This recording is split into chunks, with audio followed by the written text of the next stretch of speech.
The widow's oil, the first son story, 2 Kings chapter 4, verses 1 to 7. The day began heavy. I woke up to the sound of mother's quiet weeping, muffled behind her hands as though she wanted to spare us. But nothing could be hidden anymore. Not the hunger drowning in our bellies, not the dust that clung to our once proud home, not the fear that stalks my little brother's eyes. Father had been gone for many weeks now. He had served the Lord with all his heart, but his death left us with something he never intended: debt. Great ones. I was the eldest, old enough to understand what those debts meant. The creditors were coming, and when they came, they would not take coins or goats. They would take us, my brother and me, into slavery. I could not bear the thought of it. To be torn from mother, to see her left alone broken. I wanted to protect her, to stand as father once did, but I was just a boy with thin arms and a heart too small for the weight pressing on it. When Prophet Elisha arrived, the air seemed to shift. I had seen him from a distance before, but never so close.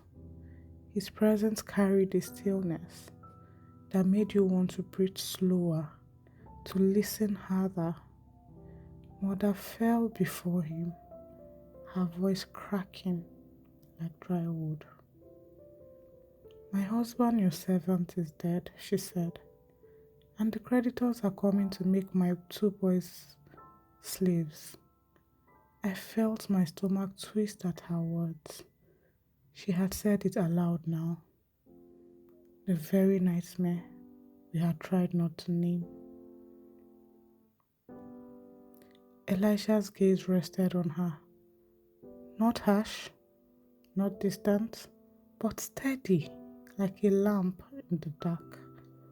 "What shall I do for you? Tell me, what do you have in your house?" Mother's hands trembled.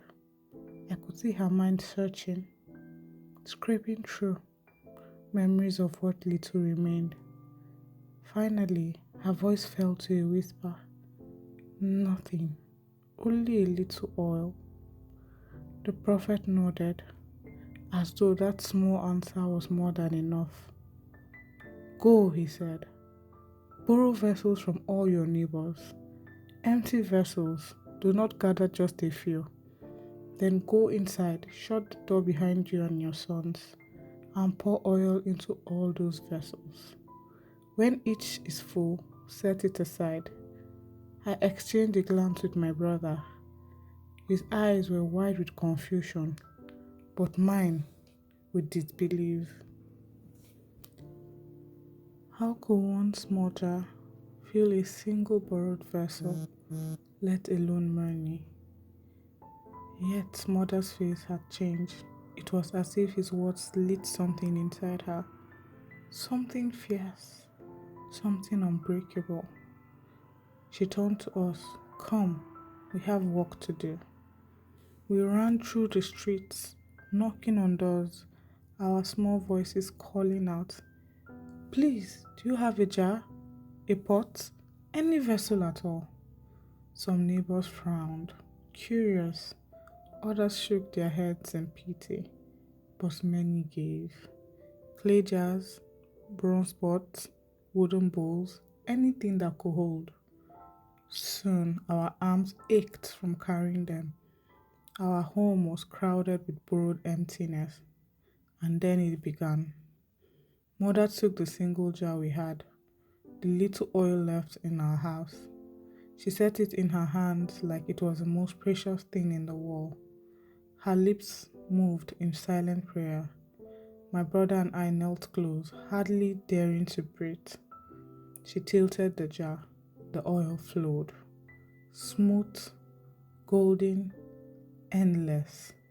It filled the first vessel to the brim, and still her jar was not empty.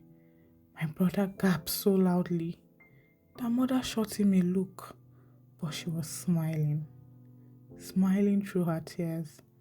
Another one, she said. I scrambled, dragging the next jar to her.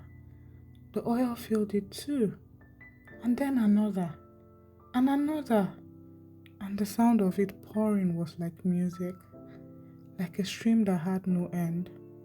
My hands shook as I pushed the full jars aside, bringing the empty ones closer. My brother darted around the room, eyes shining with wonder.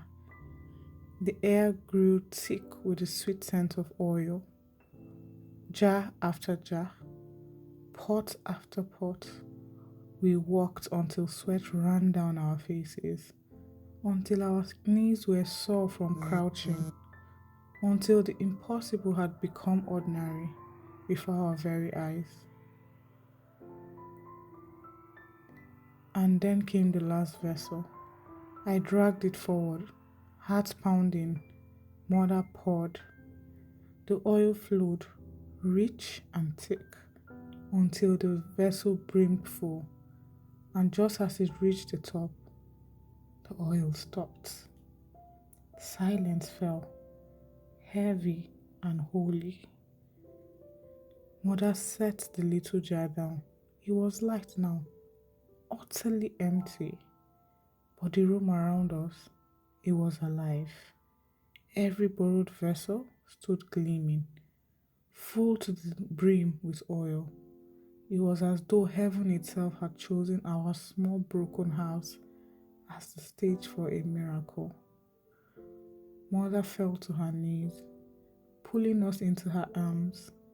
She kissed our forehead, her tears wetting our skin.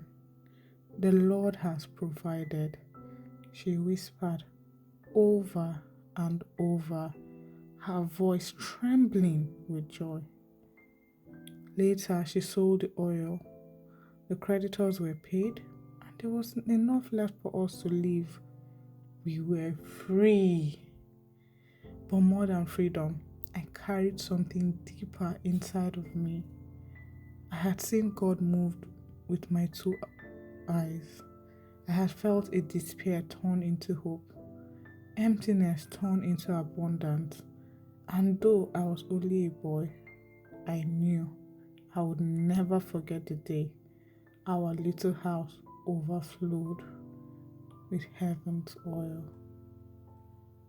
Thank you so much for listening. Please like, share, and subscribe. I would also love to hear your lesson of faith in the comment section. Have an amazing day. Thank you.